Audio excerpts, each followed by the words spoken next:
Oscar Pistorius ne sera pas condamné pour meurtre. La justice a estimé que le champion paralympique sud-africain n'avait pas tué intentionnellement sa petite amie en 2013, ce qui laisse ouverte l'option d'une condamnation pour homicide involontaire ou d'un acquittement, suite du verdict vendredi.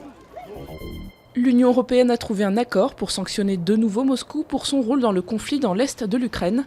Ces mesures économiques doivent entrer en vigueur vendredi, mais elles pourraient être levées selon les résultats d'une évaluation effectuée sur le terrain fin septembre.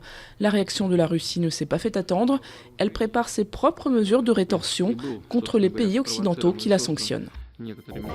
Pour eux, le référendum sur l'indépendance écossaise est une véritable aubaine. Des centaines de milliers de Catalans se sont rassemblés à Barcelone.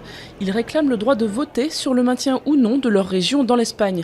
Contrairement à Londres, Madrid refuse tout référendum régional d'autodétermination. Malgré tout, le président de la Catalogne compte faire adopter prochainement une loi autorisant une consultation.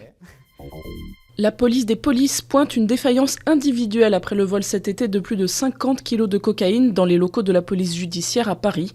Depuis le 6 août, un policier a été mis en examen et écroué dans cette affaire. Dans son audit, l'IGPN soulève en outre 2 problèmes, la vétusté du 36, surnom du siège de la PJ, ainsi que la question de la gestion des scellés de drogue devenue un casse-tête pour les enquêteurs.